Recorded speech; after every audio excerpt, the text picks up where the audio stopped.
Hey friends, it's Alex and today I am sharing with you my August TBR.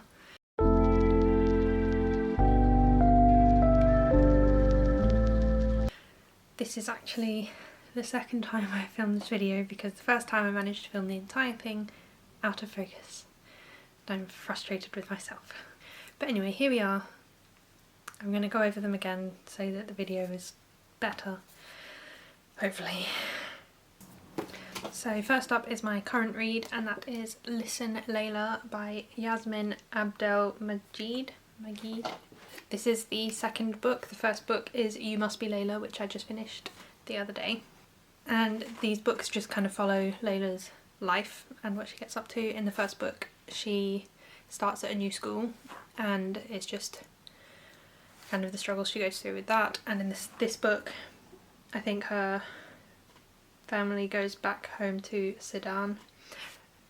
They live in Australia, I should add, and they go back home to Sudan because Layla's grandmother falls ill, and it just follows that. I'm on page 2, so I really don't know what the plot is, but I'm looking forward to finding out. I did really enjoy the first book, so I'm excited to give this one a try. I'm also currently in the middle of Ace of Spades by abike-iyimide, I think. I may be wrong. I'm nearly 200 pages in. I started this one a while ago and just kind of went out of the reading mood when I got to about this point, which was very frustrating. I've enjoyed what I've read so far and I'm really looking forward to finishing it. I was buddy reading it with Beth, which is why it's frustrating that the mood left me. And Beth really enjoyed it, and then I know Nikki's finished it recently and she really enjoyed it. So I'm looking forward to finishing it and seeing what I think of it. But like I say, I enjoyed what I've read so far, so hopefully I will continue to enjoy this one. And this one follows two main characters who are both at the same school and an anonymous person who calls themselves Aces. It starts spreading their secrets around the school, and I assume they're just going to try and find out who it is and stop them. I have Fireborn by Aisling Fowler.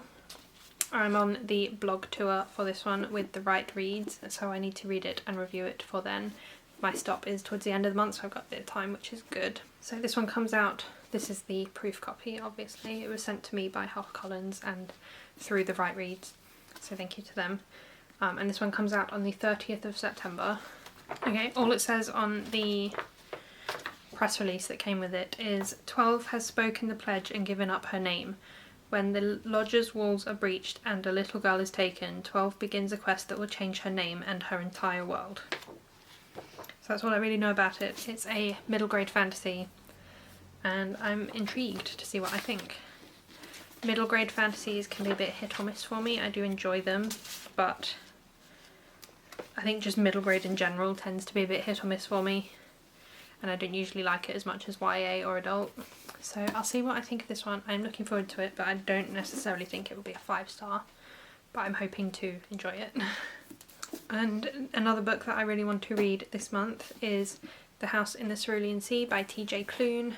I want to get to this one because Illumicrate is doing a hardcover set of this one and his newest book that I forget the name of that's coming out soon, and I want to get that set, but I want to have read The House in the Cerulean Sea first to know that I actually like it, so that it's worth me getting the set, if that makes sense.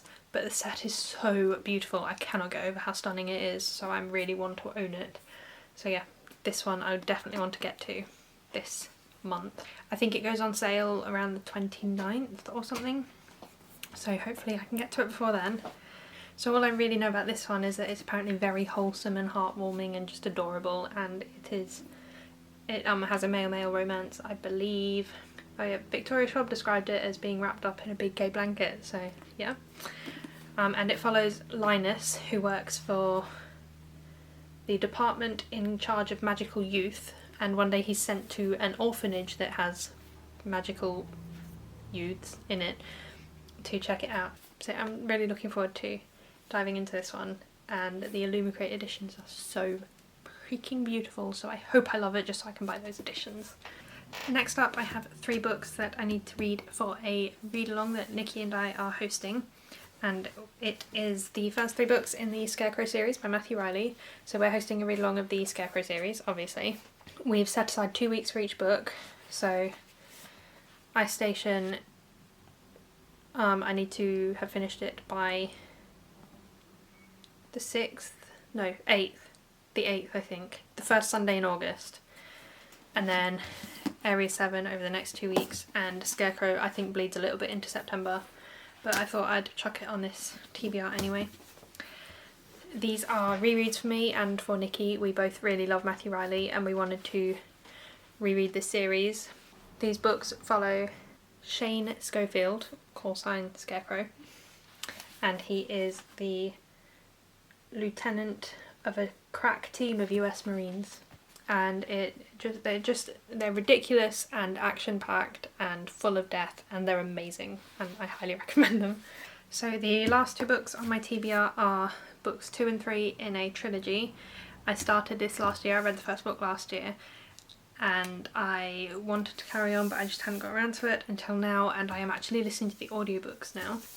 I've already started book 2 in this trilogy, but that is the David trilogy, so Kingdom of Copper and Empire of Gold. Like I say, I've already started Kingdom of Copper, I'm not too far through, but I'm really enjoying the audiobooks. They are really good. I'm really happy to be back in this world. I am a little bit lost on some of the politics between the Devas and the Jinn. I think I didn't quite fully grasp it when I read City of Brass, and now then the time gap between reading that and reading these means that I just have fully lost what's going on. So if anyone could explain that to me a bit more, please leave a comment and let me know. I think that the Devas are like 3 or 4 Jinn tribes, and then the Jinn are just the rest of the Jinn, but I'm not 100% sure, so please correct me if I'm wrong. But other than that, I'm finding them quite easy to get back into, even though it's been a long time since I read City of Brass, which is really, really good. So those are all the books that I want to get to in August. I don't know if I will get to them all, because on the one hand I've just not been reading that much in a month recently. Like last month I read 4 books and 2 of them were audiobooks. But on the other hand, 2 of these are audiobooks, 2 of them are middle grade, 3 of them are rereads, and then 1 is just apparently amazing. So I'm hoping that this month I actually get through them all. I kind of need to get through them all too because I need to read them for various reasons, so hopefully that will happen. Also, I don't know how long this video is going to end up being, but if it's a bit short, sorry. I feel like I kind of whizzed through it because I've already filmed this once. So hopefully it's not too short, but we'll see. Let me know what you plan to read in August. Please subscribe and like this video if you haven't, and I will see you in my next one. Bye!